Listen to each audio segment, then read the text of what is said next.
Okay, so I'm recording. Nope, let's share screen.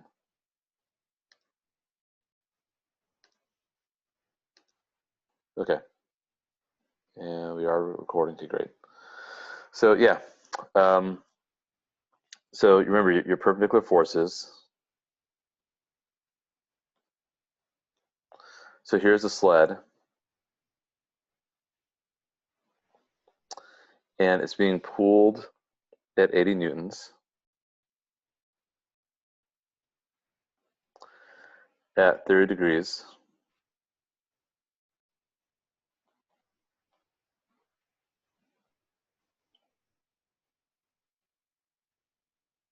It's being pulled this way, and you're definitely going to have your applied force in the X direction, your applied force in the Y direction. There's definitely a normal force, definitely weight due to gravity, and definitely a kinetic friction.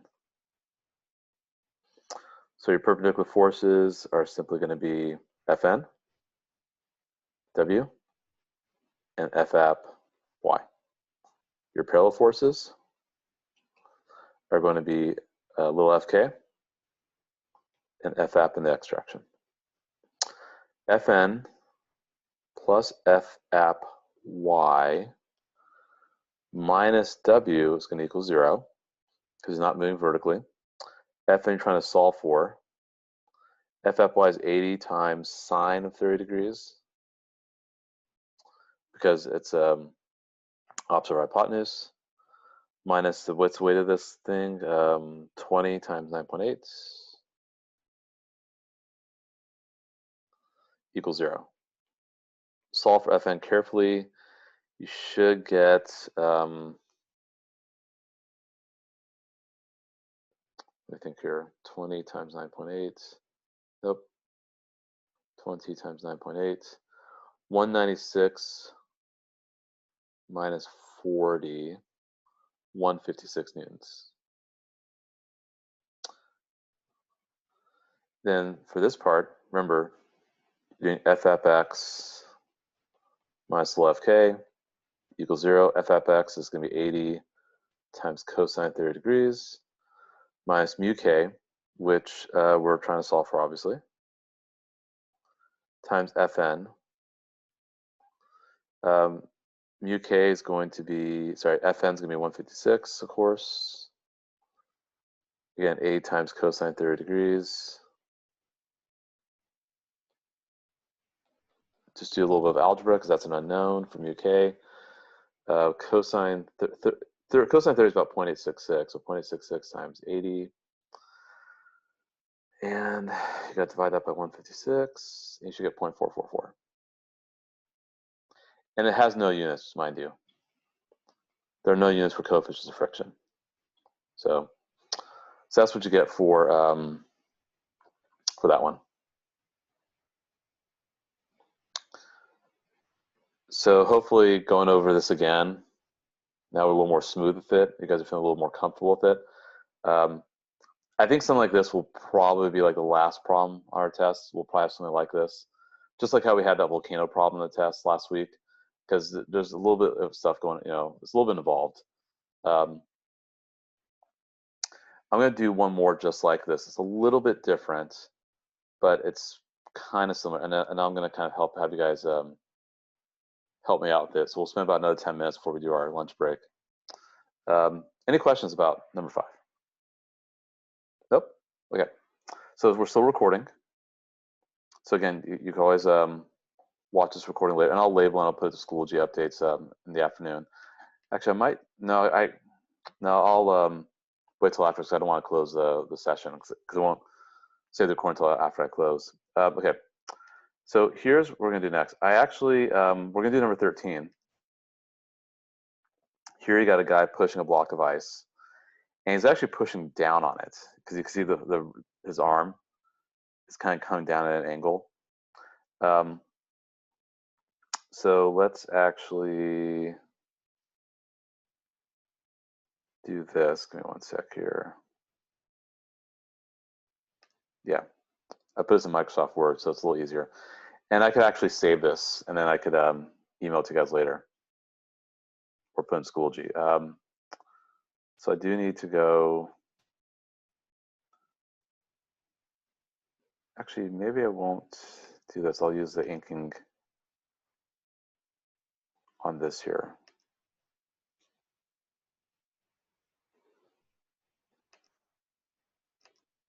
Okay. So again, perpendicular forces.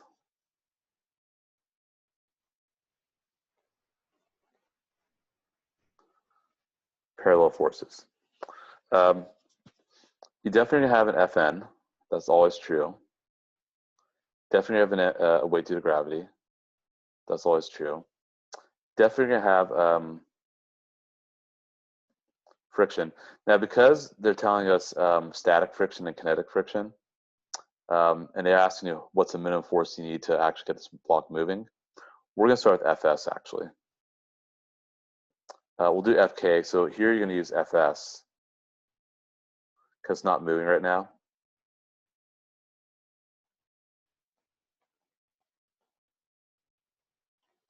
And then for part B, once it starts to move, but for now we'll use Fs. And then of course, there's the applied force.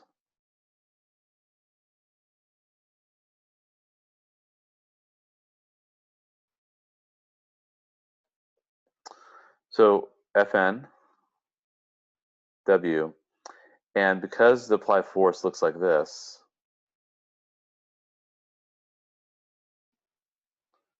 here's my angle, 30 degrees in right angle. You have Ffy, and of course Ffx.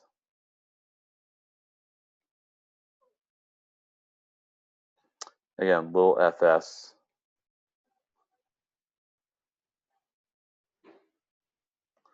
Again, directions, up, down, and this is gonna be down. The applied in the y direction is going down, believe it or not. And that's right, and that's left.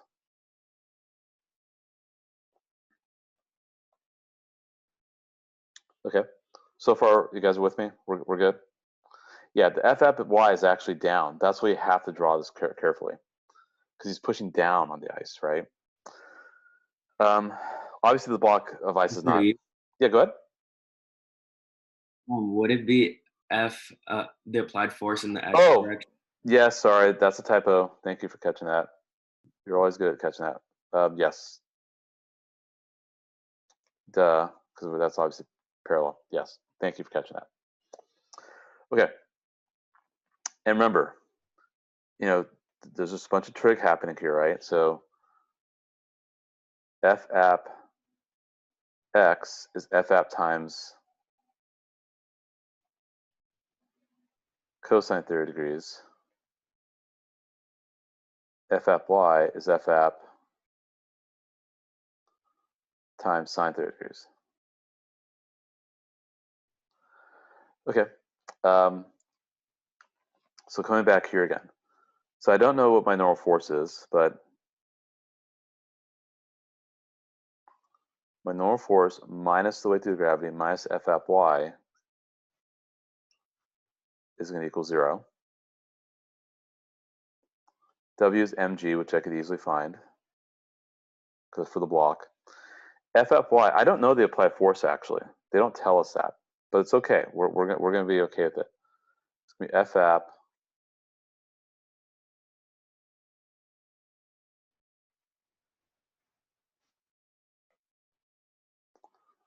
times cosine of, no, times sine of 30 degrees.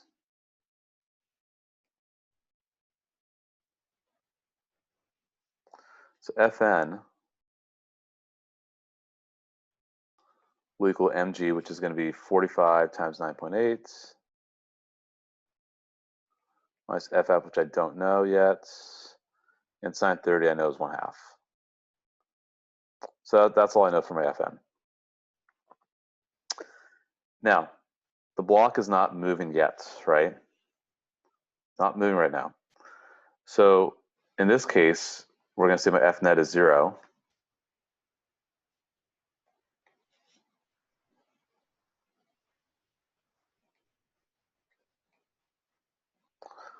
which is also going to be f app x minus a little fs. So we put 0 over here. F app x is going to be f app times cosine 30 degrees.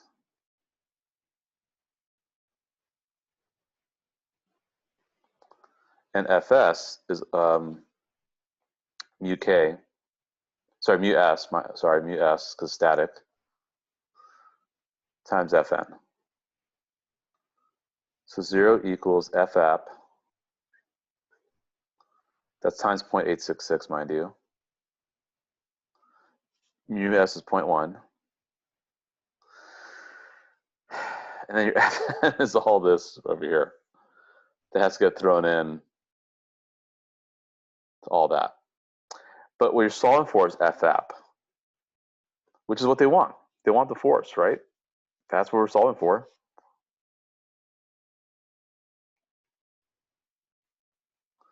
So that's what you have to do. Is f app on the perpendicular forces side of the thing? No, it's neither. It's actually angled because he's pushing down on the ice, but like at an angle, at 25-degree angle. Oh, it's 25 degrees. Why am I doing 30? Oh my goodness. And then is it not positive because you right, add those to the other side? It's going to be, well, yeah. I mean, we're not going to worry because we're just getting the magnitude, so we're not going to worry about that so much. But oh goodness, it's supposed to be. Is that not supposed to be 45 times 9.8 plus f app sine 25? No, it's going to be minus because it's actually it's going a down direction. The minus. Oh, okay. But I just thought because like the math or like the algebra like doesn't really make sense. Wait. You're right. It's supposed to be positive. No, you're right. It is positive because it's supposed to add to the other side. You're 100% correct. So let me fix this here. I have the angles wrong. Ah, God, why did I assume 30? How stupid. It's supposed to be 25 degrees. Okay, we're almost there. Don't worry, we'll get this done very quickly. Okay. So that's 25 degrees. And right, you're moving over to the other side, so that should be a positive. So thank you for catching that, Isaac. And sine 25, let's do this. Sin 25, that's 0.423. And then cosine of that is 0.906.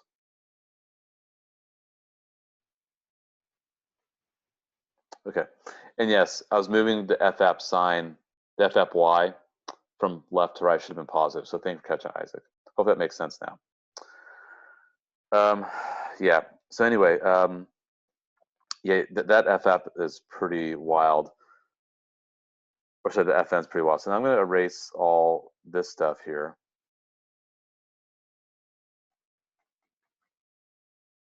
The erase doesn't work as well as Microsoft Word. And we're going to solve for f app, and we should get 51 newtons. If not, then obviously made a mistake. I would have definitely had the wrong answer if I didn't change the sign for f app y on the other side of the fn equation. If I had kept that negative, I definitely would have had a wrong answer, and I would have to go back and figure out what I did wrong. So thank you for catching that again. So let's solve this bad boy here. So 0 equals 0.906 times f app minus 0.1 parentheses. If I do 45 times 9.8, we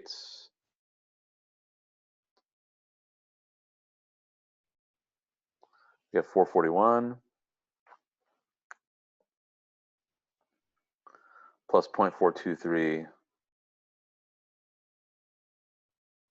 f app. And so you just have to be really, really careful with your algebra and move things around very, very carefully.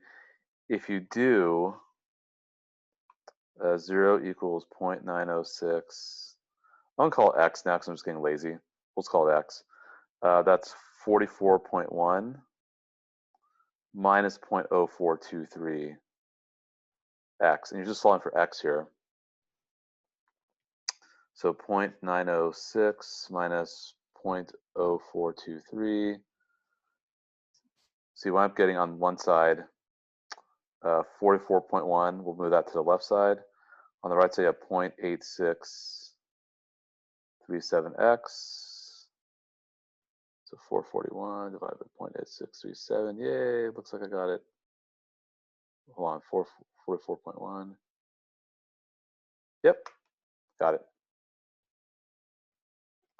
And you get 51 newtons. So that's how you would do part A. This is, I think, a little bit more complex than the sled and wagon problem, but I just want to show you again how this is done. Once it starts moving, then you want to know the force to maintain it. So in this case, you're going to place, excuse me, you're going to place Fs with Fk. So so now what you do for part B, I'll do some black.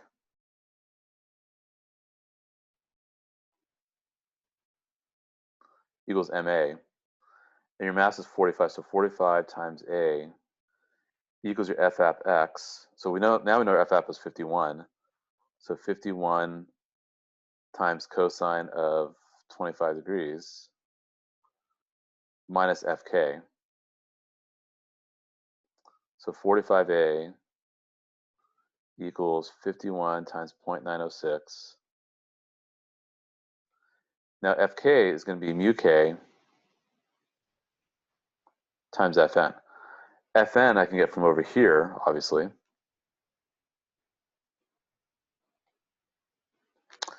So 51 times 0.906. Your mu k is 0.03. And your Fn is all that wacky crap there, which I'll just plug in my calculator. So your Fn is 45 times 9.8 plus 51 times 0.423. So we trust that this is doing order of operations carefully. So I think that's 462.573 and 51 times 0.906.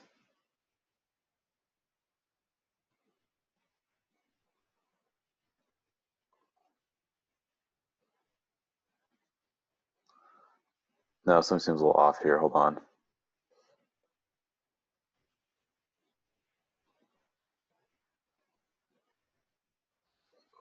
What am I doing wrong here? Oh, I got multiplied by 0.03, duh.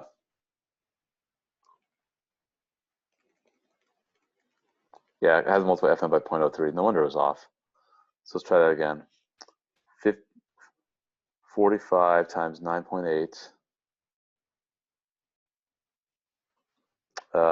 plus 51 times 0.423 and times that by 0.03. Okay, so you get 13.88, and this right here was 51 times 0.906. So you get 46.21. Solve for A, so that minus 13.88, and then divide that by 45. Yeah, you get about 0.72.